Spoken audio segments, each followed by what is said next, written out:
Agradezco mucho a la doctora María Belén Sancheta y al equipo de IDIM por la invitación a participar en este curso. Y mi tema es el compromiso óseo en el mieloma múltiple.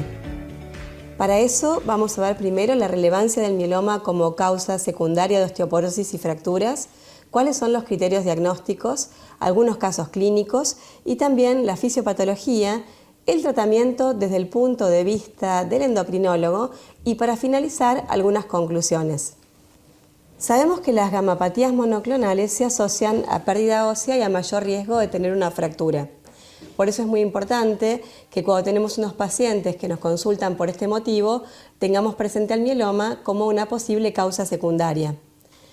Los síntomas al momento del diagnóstico pueden ser múltiples y no siempre son específicos. Hay pacientes que tienen cansancio, dolor, anemia no explicable por otras causas y algunos de ellos la causa que motiva el diagnóstico es la fractura.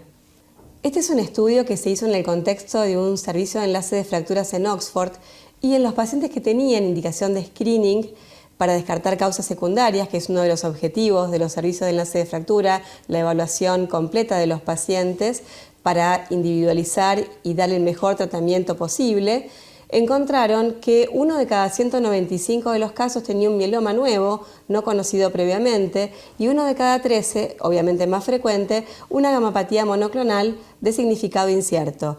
Un 61% tenían hallazgos normales y el resto o tenían diagnóstico previo o una hipergama policlonal o una hipogama-globulinemia.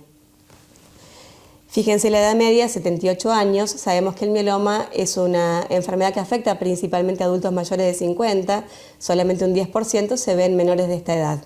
Este es un estudio poblacional muy interesante hecho en el Registro de Cáncer de Suecia, que tuvo un seguimiento de más de 2 décadas y que incluyó más de 14.000 pacientes con mieloma, y acá podemos ver claramente el aumento del riesgo de fracturas, tanto patológicas como por osteoporosis, en los pacientes con esta enfermedad.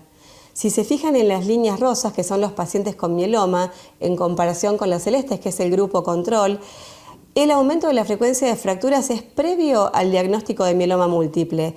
Es significativamente mayor en el primer año y después, aunque disminuye, sigue siendo superior a la de la población general. Vamos a hablar entonces un poquito de qué es el mieloma. Se trata de una neoplasia de células plasmáticas que se caracteriza por la infiltración de la médula ósea por células plasmáticas clonales no reguladas y por la producción de proteínas anormales que conocemos como paraproteínas. El daño de órgano blanco se ve fundamentalmente a nivel del hueso con lesiones líticas, del riñón y puede verse también hipercalcemia y anemia como otras manifestaciones características. Para tener en cuenta los principales criterios diagnósticos del mieloma múltiple se usa con frecuencia un acrónimo que es CRAB, por cangrejo en inglés, que incluye entonces la calcemia por la C, el compromiso renal, la anemia y el hueso. Sabemos que el mieloma trae hipercalcemia y anemia que pueden ser preocupantes, pero hoy por hoy tienen tratamiento efectivo y lo que realmente complica el futuro y la calidad de vida de los pacientes suele ser más que nada el compromiso renal que puede llevar a la diálisis y el compromiso esquelético, y por eso el hueso y el riñón están puestos en el lugar de las tenazas de este cangrejo. En cuanto a los criterios diagnósticos, sabemos que tenemos que considerar primero los análisis de sangre y orina para ver la presencia de banda monoclonal y su magnitud, y en el mieloma múltiple están elevadas. La infiltración por plasmocitos en la médula ósea, que para diagnosticar un mieloma tenemos que tener un porcentaje mayor o igual al 10%, y otro la presencia de manifestaciones clínicas, como mencionamos recién en el acrónimo CRAB. Pero en las últimas guías los criterios se actualizaron y agregaron como nuevos factores que las cadenas livianas libres séricas tengan un ratio mayor a 100, con la cadena liviana afectada mayor a 100 miligramos por litro. Si la infiltración, más allá de ser mayor al 10%, es mayor al 60%, son pacientes que tienen un riesgo alto de progresión a mieloma activo en los próximos años, aunque sean asintomáticos, con lo cual también se considera un criterio diagnóstico. Y por otra parte, no es suficiente decir no tiene compromiso sintomático. Los pacientes tienen que ser evaluados con imágenes y con imágenes modernas para ver si hay o no lesiones líticas, porque si hay más de una lesión lítica mayor a 5 milímetros en la resonancia magnética, esto también constituye un criterio diagnóstico según las guías nuevas para el mieloma, ya que esos pacientes tienen más del 70-80% a 2 años de desarrollar una enfermedad que requiera tratamiento hematológico. Y hablando de las imágenes, ¿cuáles son las imágenes que utilizamos para evaluar el compromiso óseo? Tenemos por un lado la tomografía, que es muy eficaz para ver destrucción ósea, la resonancia, que nos muestra con claridad la infiltración de la médula, y el PET, que es necesario para determinar la actividad. Sabemos que las lesiones líticas hoy por hoy en el mieloma no resuelven, por eso el estudio funcional permite saber si la enfermedad está o no activa. Para la evaluación inicial se plantea que tenemos que tener alguna de estas 3 opciones. Esto dependerá de las características del paciente y la disponibilidad del centro tratante, que pueden ser la tomografía corporal de baja dosis de cuerpo entero, la resonancia de cuerpo entero y, si no estuviera disponible, al menos del esqueleto axial, que es el más frecuentemente afectado, columna y pelvis, agregando placas de huesos largos, o si no, el PET con FDG. Estos estudios superan en mucho a la radiología convencional porque detectan 80% más lesiones. La resonancia es especialmente relevante para evaluar la compresión medular o la compresión nerviosa y también para el diagnóstico diferencial en las fracturas vertebrales. Y el PET, como dijimos, es necesario para saber si el paciente está en remisión y se usa en el seguimiento. Acá, como podemos ver, ejemplos de lesiones líticas pueden ser realmente extensas. El mieloma en el hueso puede tener un compromiso muy relevante. 70-80% de los pacientes tienen lesiones líticas al momento del diagnóstico y hasta un 90% las desarrollan durante el transcurso de la enfermedad. Suelen ser lesiones en sacabocado, sin esclerosis inicial reactiva y son más comunes en cráneo, en vértebras, costillas y pelvis. Existe hasta un 40% de riesgo de fracturas en el primer año y esto trae dolor, compromiso de la calidad de vida, inmovilidad y en algunos casos puede tener complicaciones serias como la compresión medular. Estas lesiones persisten incluso en los pacientes que entran en remisión, por eso es importante considerar al PET como herramienta para seguimiento. Entonces, resumiendo, el mieloma múltiple tiene complicaciones esqueléticas que se reflejan en dolor, en lesiones patológicas, osteolíticas, en fracturas patológicas, en la posibilidad de tener hipercalcemia, complicaciones como la compresión medular, pero también hay pacientes que solamente tienen osteopenia, osteoporosis o fracturas por fragilidad. Y esto es muy importante para nosotros los endocrinólogos porque acá tenemos un rol fundamental en las decisiones terapéuticas. Vamos a ver ahora unos casos clínicos. Esta es una mujer de 48 años que yo conocí en el año 2012, asintomática. Le habían pedido una densitometría ósea al momento de la perimenopausia y al encontrarse una osteopenia con un T-score de -2, se pidieron radiografías de la columna que eran totalmente normales, o por lo menos en cuanto a lo que respecta a la posibilidad de sospechar una lesión secundaria. Pero al evaluarla en forma completa, se detecta en el laboratorio la presencia de anemia y esto motiva que se realicen otros estudios, una eritrosedimentación que fue elevada, tenía una calcemia normal, una fosfatasa alcalina normal, un marcador de resorción alto, una PTH elevada para el método y un valor de vitamina D por abajo del nivel deseable de 30 nanogramos por mililitro. Y al completar la evaluación de imágenes podemos ver que en la tomografía sí hay lesiones. Fíjense ahí, la flecha señala una lesión osteolítica extensa a nivel vertebral. Y la resonancia muestra que si bien hay una expansión hacia el saco dural, no tenía compromiso de la médula. Esta paciente reúne entonces criterios diagnósticos de mieloma múltiple e inicia el tratamiento hematológico. Entonces, como mensajes clave a tener en cuenta, un 20% de los pacientes pueden ser asintomáticos al momento del diagnóstico y se detectan o por un análisis o por algún estudio de densitometría o de imágenes. Y por otro lado, hay un 40 o 50 de los pacientes con radiografías normales que tienen lesiones diagnosticadas por otros métodos, con lo cual hoy por hoy la radiología sola no es suficiente para la evaluación del esqueleto. Esta paciente, durante el seguimiento, acá tenemos una curva que muestra la evolución de la calcemia. Inició tratamiento hematológico por el mieloma y a su vez bifosfonatos como antirresortivo, que después vamos a ver que es el tratamiento habitual. Y en este caso se indicó pamidronato 90 miligramos endovenosos en forma mensual, resultando difícil controlar la calcemia, con lo cual se rotó a zoledrónico. Y sabíamos que el control de la calcemia estaba dificultado en este caso porque había otra alteración sumada al mieloma, que era un hiperparatiroidismo. Pueden ver la PTH elevada. Esta paciente tenía no solamente el mieloma como causa secundaria de osteoporosis, sino también un hiperparatiroidismo primario. Una vez que estuvo en condiciones, que entró en remisión de su mieloma, se evaluó con estudios de localización y podemos ver que en la ecografía y en el centellograma hay una imagen coincidente compatible con una paratiroides agrandada a nivel inferior derecho, y luego de la cirugía normalizó tanto la calcemia como la PTH. Esta es una línea de tiempo que es compleja porque es una paciente con muchos años de seguimiento. Solamente para mostrarles la evolución, en la parte superior podemos ver el tratamiento hematológico, que recibió múltiples esquemas, 2 trasplantes de médula ósea, y en la parte inferior lo que hicimos en conjunto con los hematólogos fue el tratamiento antirresortivo con pamidrunato zoledrónico mensual, inicialmente por 2 años, se operó de un hiperpara primario intercurrente y reinició antirresortivos en las recaídas junto con aporte adecuado de calcio y vitamina D. En el momento actual se encuentra asintomática, con cadenas livianas normales y en respuesta completa. Acá tenemos a la izquierda un gráfico de la evolución del mieloma múltiple a lo largo del tiempo. Como pueden ver, en general se inicia a partir de una fase asintomática con una gamapatía de significado incierto o mieloma indolente que puede progresar a mieloma activo, y el mieloma cursa con remisiones, con el tratamiento, recaídas, y puede entrar finalmente en una etapa de mieloma refractario. A la derecha tienen la evolución de las cadenas livianas libres de la paciente que mencionamos recién. Las cadenas livianas son un muy buen marcador de esta enfermedad. Y fíjense, como estaban altas en el diagnóstico, se normalizaron con el tratamiento, volvieron a subir durante las recaídas y actualmente son normales. Sabemos que el mieloma tiene un retraso diagnóstico de por lo menos 3 meses.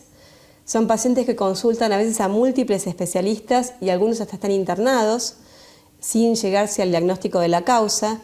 37% de los casos se diagnostican en una emergencia, y este retraso diagnóstico se asocia a mayor riesgo de complicaciones y a un pronóstico peor. Vamos a ver entonces otro caso de un hombre de 45 años que fue derivado a endocrinología por osteoporosis e hipercalcemia. Tenía deterioro del estado general, dolores óseos invalidantes, había bajado 20 kilos de peso y perdido 14 centímetros de talla. Era un hombre totalmente sano que empezó a usar bastón y llega a la consulta en silla de ruedas. Había tenido múltiples consultas e incluso internaciones en los 8 meses previos y traía una densitometría con una baja masa ósea con un Z-score en columna de menos 4.4. Y ahí pueden ver en la imagen como un hombre joven tiene una deformación a nivel del esternón, de la columna, que ahora vamos a ver con más detalle en las imágenes a qué se debe. Y fíjense acá en la tomografía la enorme cantidad de fracturas que tienen todos los niveles del raquis, el compromiso con lesiones osteolíticas y la deformación del esternón. Y en 2015, cuando consultó, tenía hipercalcemia con PTH menor de 20, es una hipercalcemia no mediada por PTH, con función renal conservada, y actualmente tiene una calcemia normal, sigue conservando una buena función renal, continúa en tratamiento por su mieloma con daratumumab, pomalidomide, dexametasona, no tiene dolores óseos en la actualidad, la talla es estable, no tuvo nuevas fracturas, deambula sin asistencia, pero claramente el compromiso esquelético previo afecta su calidad de vida e incluso su función respiratoria por la restricción torácica que le genera la deformación por las fracturas. Entonces, otra de las consecuencias del mieloma es la hipercalcemia, que se ve en más del 10% de los casos al diagnóstico, que es atribuible principalmente a la osteólisis, como pueden ver a la derecha, imágenes donde el mieloma puede comprometer la calota, la columna, con extensas lesiones líticas, pero también hay casos raros descriptos de producción de PTH-RP como mecanismo. En el transcurso de la enfermedad, entre un 10 y un 20% de los pacientes tienen esta alteración. Como endocrinólogos siempre miramos, además de la calcemia, los niveles de fosfatemia, y tenemos que conocer que el mieloma también puede alterarla. Puede traer hiperfosfatemia por insuficiencia renal o por osteólisis, hipofosfatemia por síndrome de Fanconi, pero también puede generar una interferencia en la medición de la fosfatemia por las paraproteínas, y esto conduce a un nivel alterado de manera facticia.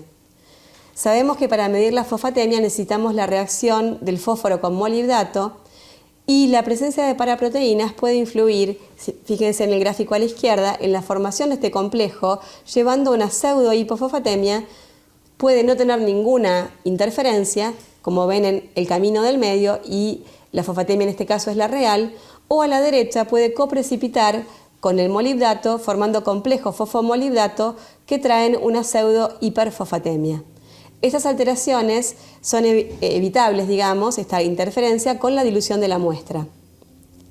Y acá les muestro el caso clínico de una paciente que presentó hipofosfatemia severa, menor a 0.5. La internamos porque se confirmó ese valor en la repetición, pero después, buscando causas, encontramos que podía ser una interferencia, y fíjense en la misma paciente en su seguimiento cómo tiene un valor de fósforo mayor a 16 y uno menor a 0.5, que postdilución de la muestra son totalmente normales, y a partir de este caso en nuestro hospital las muestras de fosfatemia de los pacientes con paraproteinemia son diluidas para que al médico le llegue el informe del valor real y evitar así tratamientos innecesarios y que pueden ser peligrosos. Vamos a ver ahora entonces cómo se genera la enfermedad ósea en el mieloma.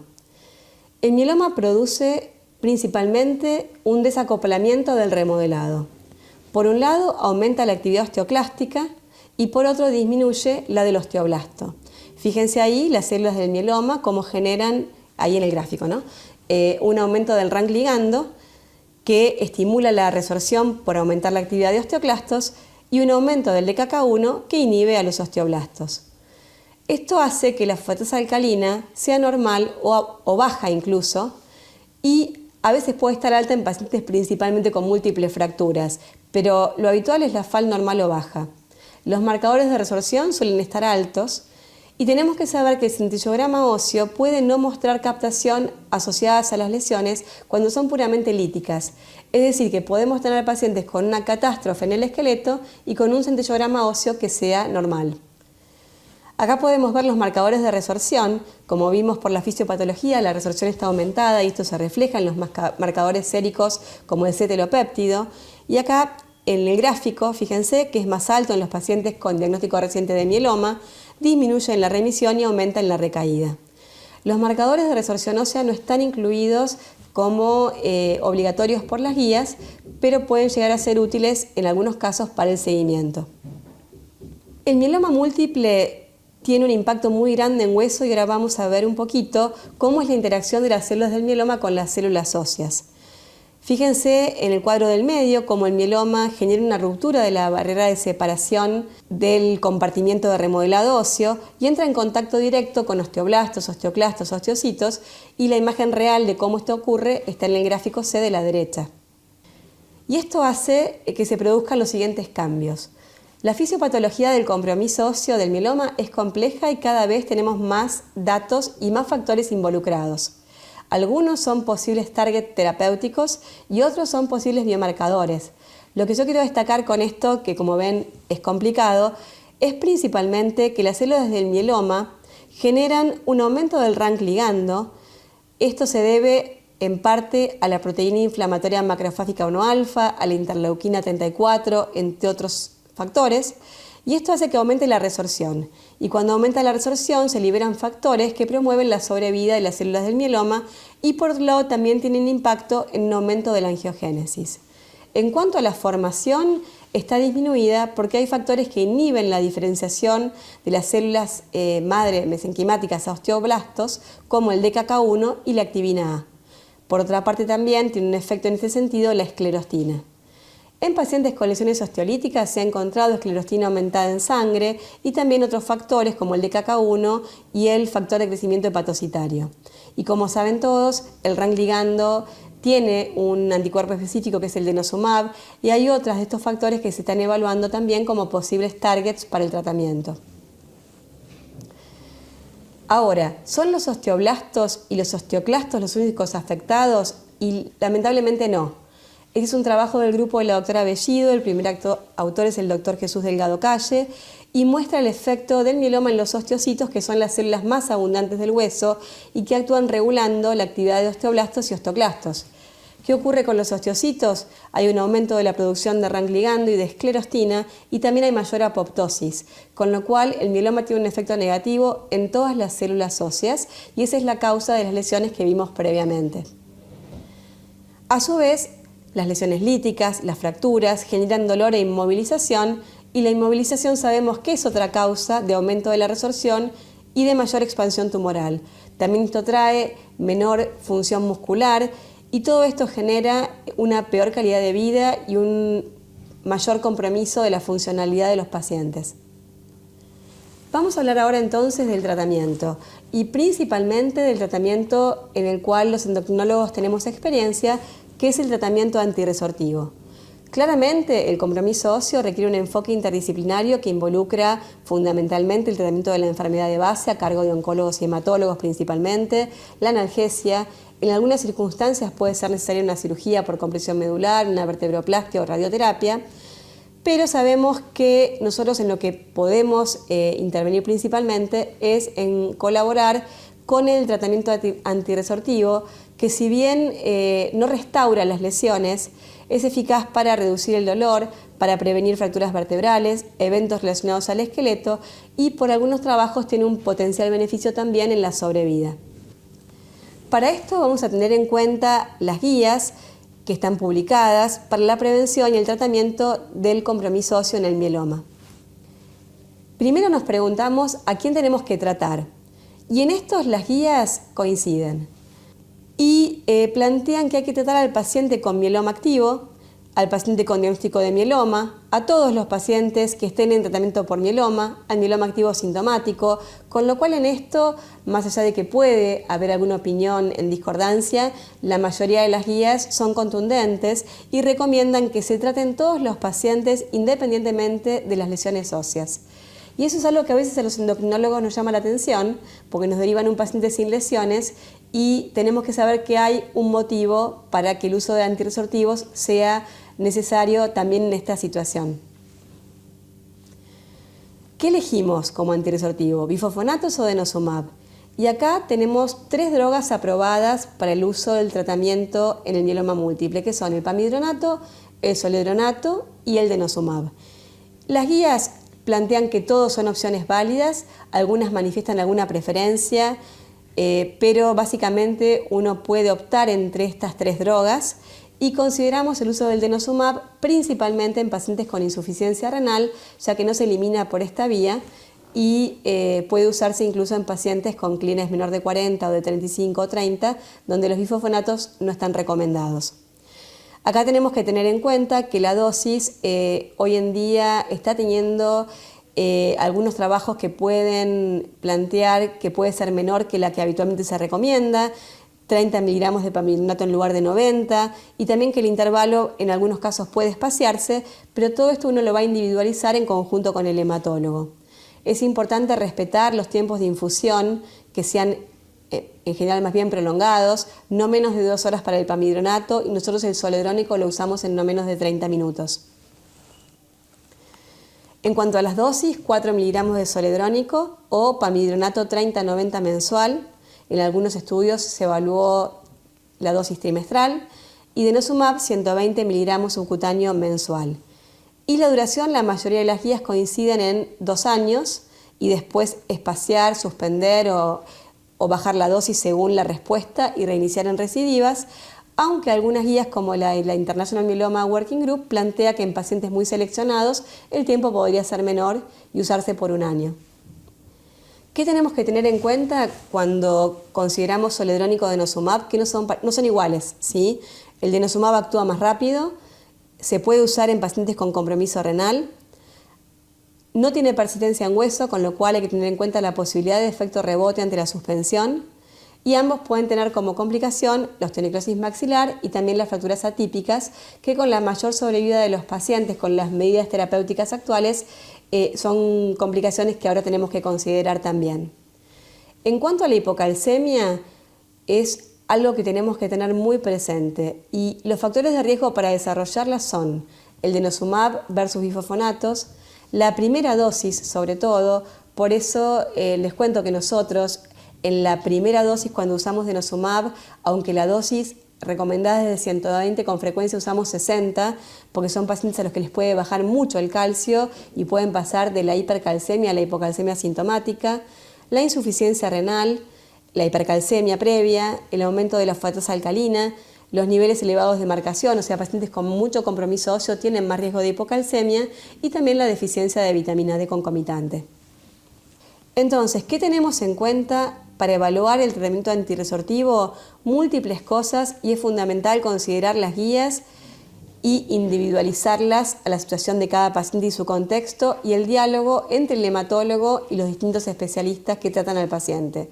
Consideramos la respuesta, el riesgo de efectos adversos, la tolerancia, la magnitud del compromiso óseo, la función renal, el modo de aplicación. Si un paciente no puede venir a aplicarse el endovenoso, está la opción subcutánea con el denosumab, el pronóstico, la preferencia del paciente y también los costos, que en el caso del denosumab son mayores. Ahora, ¿qué ocurre en los pacientes que no tengan indicación de uso de antirresortivos por su mieloma y que tengan osteoporosis o fracturas vertebrales? Y acá sí la decisión es exclusivamente nuestra y los esquemas que usamos son los habituales para osteoporosis.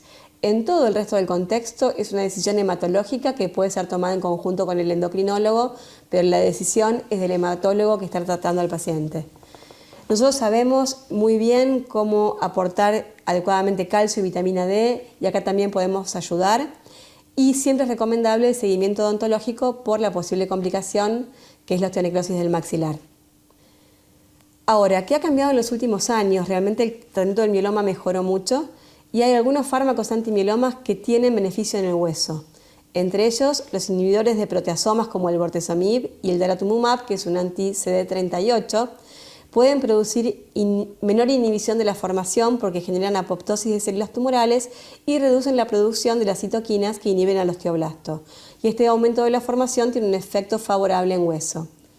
Y les muestro algo que yo descubrí preparando esta clase. Uno siempre aprende cuando prepara una clase, y es esta imagen publicada este año de un paciente con mieloma con una extensa lesión osteolítica con muy buena respuesta al bortezomib, que además recibía antirresortivos y que evoluciona con mejoría de la lesión ósea.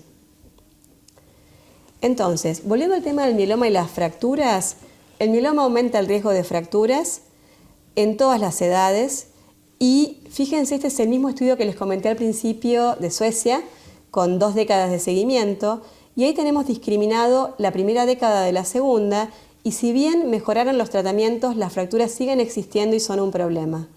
Tanto las fracturas patológicas como las fracturas convencionales por osteoporosis, a nivel de todo el esqueleto, fíjense que principalmente a nivel del esqueleto axial. Y el tener una fractura no solo impacta en la calidad de vida, en el dolor, sino también en la mortalidad.